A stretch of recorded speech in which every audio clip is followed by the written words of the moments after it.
ABP 24 news पर वक्त हो गया है दिन भर की 10 बड़ी खबरों का।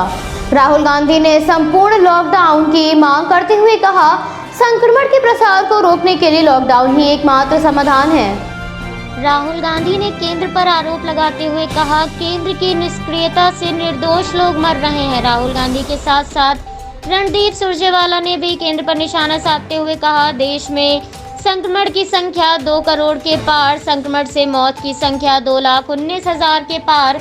ऐसे में प्रधानमंत्री यानी मोदी जी का नया घर, पीएम दफ्तर, मंत्रियों के दफ्तर, संसद बनाना जरूरी है या जीवन रक्षक दवा, ऑक्सीजन, वेंटिलेटर, अस्पताल, बेड उपलब्ध कराना।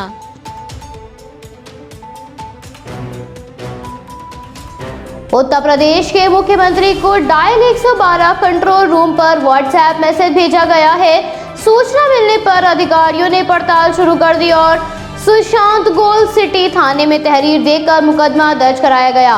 पुलिस मोबाइल नंबर के आधार पर धमकी देने वाले आरोपी की तलाश करने का प्रयास कर रही है। प्रभारी निरीक्षक सुशांत गोल्ड सिटी विजेंद्र सिंह के अनुसार सुबह में अंशुल कुमार का ऑपरेशन कमांडर मुख्यालय के पद पर तैनात है। उनके अनुसार 29 अप्रैल की शाम 7:58 पर मीडिया डेस्क के व्हाट्सएप नंबर पर एक मैसेज आया, जिसमें मुख्यमंत्री के लिए अमर्यादित शब्दों का प्रयोग किया गया था। साथ ही उन्हें नुकसान पहुंचाने की धमकी दी गई थी। मैसेज में लिखा था कि 5 दिन के बाद मुख्यमंत्री के साथ बड़ा हादसा होने वाला है। मोबाइल धारक के खिलाफ मुकदमा दर्ज कर लिया गया है। मैसेज की गंभीरता को देखते हुए सर्विलांस सेल की मदद से जांच की जा रही है।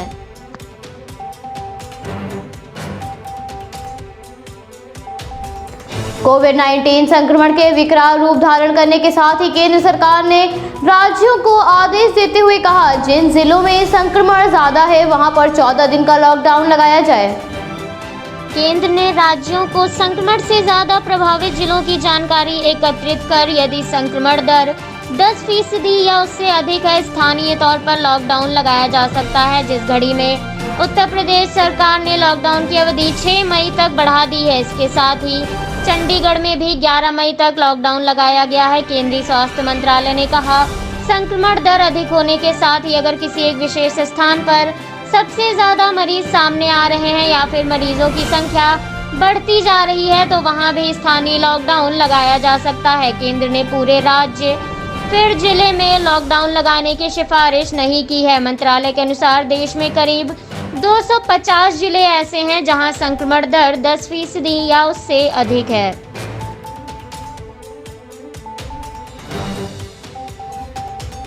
पश्चिम बंगाल में विधानसभा चुनाव के दौरान राजनीतिक पार्टियों व असामाजिक तत्वों के बीच हिंसा की कई खबरें सामने आई, जिस पर भाजपा सांसद प्रवेश साहिब सिंह वर्मा ने कहा, टीएमसी के सांसदों, मुख्यमंत्री और विधायकों को दिल्ली भी आना है। पश्चिम बंगाल में चुनाव का सिलसिला ममता बनर्जी की जीत के साथ ही खत्म हो गया है, मगर हिंसा का दौर अभी भी जारी है। ऐसे में भाजपा सांसद साहिब सिंह वर्मा ने टीएमसी के लोगों पर हिंसा का कत्ल करने का आरोप लगाया। वर्मा ने कहा, पश्चिम बंगाल में टीएमसी की जीत के बाद पार्टी के गुंडे भाजपा कार्यकर्ताओं की पिटाई कर रहे हैं। इसके साथ ही वर्मा ने टीएमसी को चेतावनी देते हुए कहा और टीएमसी के सांसद, मुख्यमंत्री और विधायकों को दिल्ली भी आना है। इसको चेतावनी समझ लेना, चुनाव में हार जीत होती है, मर्डर नहीं। पश्चिम बंगाल में चुनाव में टीएमसी की जीत के बाद रविवार को गुगली में हिंसा भड़क गई, जहां कुछ अज्ञात बदमाशों ने भाजपा कार्यालय को आग के हवाले कर दिया। ऐसे में पश्चिम बंगाल में लगातार राजनीतिक हिंसा के चलते 11 लोगों की मौत हो चुकी है, जिस पर अब केंद्रीय गृह मंत्रालय ने संज्ञान लिया है। गृह मंत्रालय ने विपक्षी दल के नेताओं को टारगेट करते हुए हिंसाओं की रिपोर्ट राज्य सरकार से मांगी है।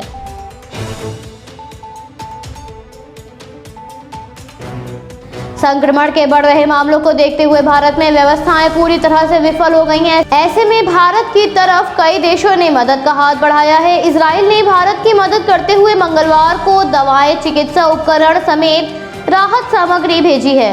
भारत के अस्पतालों में चिकित्सा उपकरणों के साथ साथ शमशान घाट पर लकड़ियों की भी कमी हो गई है। अंतिम संस्कार के लिए लोगों को घंटों कतार में लगना पड़ रहा है। टीकाकरण अभियान पर वैक्सीन की कमी के कारण रोक लग गई है। ऐसे में विदेशियों द्वारा भारत को पूर्ण सहयोग दिया जा रहा है। ब्रिटेन ने 450 सिलेंडर लेकर भारतीय वायुसेना का विमान भेजा है। भारतीय वायुसेना का विमान आज सुबह तमिलनाडु के चेन्नई हवाई अड्डे पर पहुंच गया है। इसके साथ ही बढ़ रहे मामलों को देखते हुए पाबंदियों का सिलसिला भी शुरू हो गया है। बिहार में आज कर्फ्यू पर फैसला लिया जा सकता है। हाई कोर्ट ने बिहार सरकार से पूछा है राज्य में पूर्ण लॉकडाउन कब लगाया जाएगा। इस पर राज्य के मुख्यमंत्री ने आज आपदा प्रबंधन समूह की बैठक आयोजित की है।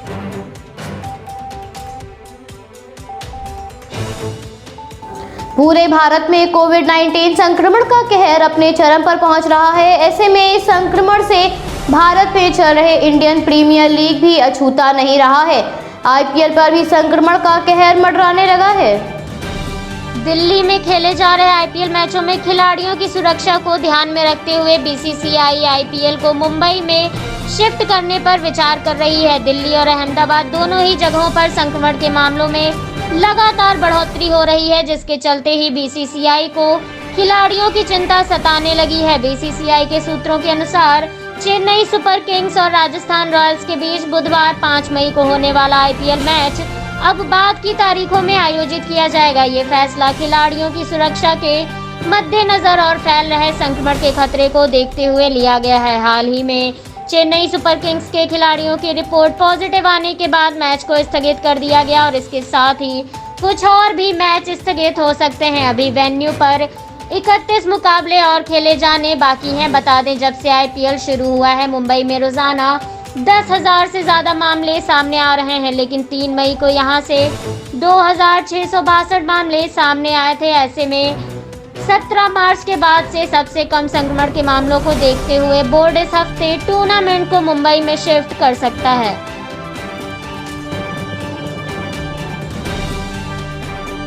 भारत में कोविड-19 संक्रमण की बढ़ रही दूसरी लहर के बीच एक राहत भरी खबर सामने आई।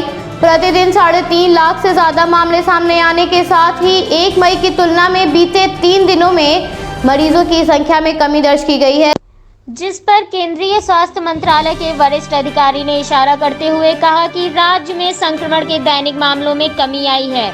1 मई को देश में 4 लाख से ज्यादा मामले दर्ज किए गए थे। इसके बाद 2 मई को मामलों में गिरावट दर्ज की गई है। इसके साथ ही 3 और 4 मई को भी मामलों में गिरावट देखी गई है। हालांकि विशेषज्ञों के अनुसार ये कमी ना के बराबर है। ऐसे में जल्दबाजी में किसी निष्कर्ष पर पहुंचना उचित नहीं है। स्वास्थ्य मंत्रालय के संयुक्त लव कुमार अग्रवाल ने बताया, प्रतिदिन मिलने वाले संक्रमित मरीज और संक्रमण को मात देने वाले मरीजों के बीच अंतर देखें तो काफी तेजी से बढ़ा है। विशेषज्ञों का कहना है संक्रमण की दूसरी लहर से जुड़े प्रारंभिक संकेत मिल रहे हैं। कम से कम 2 से 3 सप्ताह तक जैसी स्थिति होने के बाद ये कहा जा सकता है कि भारत में संक्रमण की दूसरी लहर कमजोर पड़ने लगी है।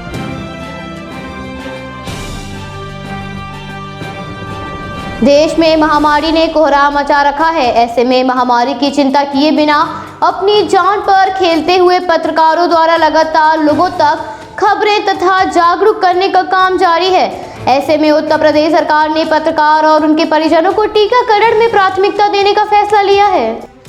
योगी सरकार ने पत्रकारों और उनके परिजनों को टीकाकरण में प्राथमिकता देते हुए आदेश जारी करते हुए कहा, पत्रकारों के लिए अलग कोविड सेंटर बनाए जाएं। इसके अलावा अगर संभव हो तो मीडिया दफ्तरों में टीम भेजकर वैक्सीन लगवाई जाए। पत्रकार और उनके परिवारों के लिए निःशुल्क कोविड वैक्सीन लगाने के लिए निर्देश योगी सरकार द्वारा जारी किए गए हैं। बता दें, ममता बनर्जी ने चुनाव जीतने के बाद कहा सभी पत्रकारों को कोविड वॉरियर घोषित करती हूँ। इसके साथ ही राहुल गांधी ने भी केंद्र सरकार पर पत्रकारों की मृत्यु पर निशाना साधते हुए कहा था, जो 24 घंटे तुम्हें दिखाते हैं, एक बार तो उनकी खबर लो।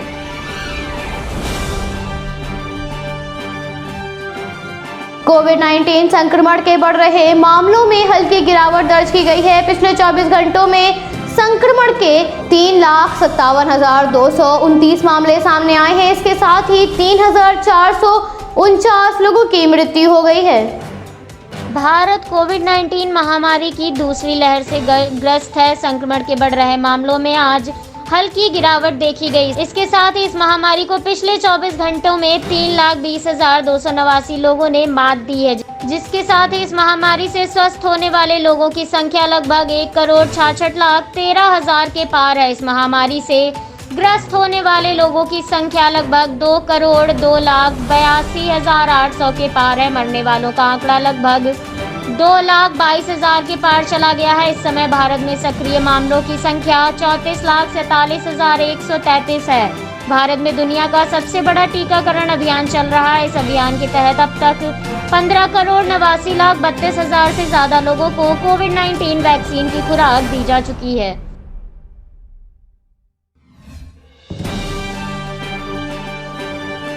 1 फरवरी को म्यांमार में तख्तापलट होने के बाद से हिंसा का दौर जारी है। सेना ने सोमवार को एक बार फिर लोकतंत्र की बहाली की मांग कर रहे प्रदर्शनकारियों पर गोली चलाई, जिसमें 8 प्रदर्शनकारियों की जान चली गई। सैन्य शासन के विरुद्ध म्यांमार में लगातार विरोध प्रदर्शन हो रहा है। प्रदर्शनकारी देश में लोकतंत्र की बहाली के लिए लगातार आवाज उठा रहे हैं। ऐसे में सेना द्वारा अपने ही देश के लोगों पर क्रूरतापूर्वक कार्रवाई की जा रही है, जिसकी निंदा पूरे विश्व में हो रही है। सेना अपने ही नागरिकों पर गोलियां चला रही है। सेना द्वारा की जा रही हिंसापूर्वक कार्रवाई में अब तक कई प्रदर्शनकारियों की जान जा चुकी है। सोमवार को सेना द्वारा चलाई गई गोलियों से 8 प्रदर्शनकारियों की जान चली गई। म्यांमार के कई बड़े शहरों में प्रदर्शन हो रहा है, जिसमें से कुछ का नेतृत्व बौद्ध भिक्षुक भी कर रहे हैं। अब तक सेना द्वारा हिंसक कार्रवाई में 759 नागरिकों की हत्या की जा चुकी है।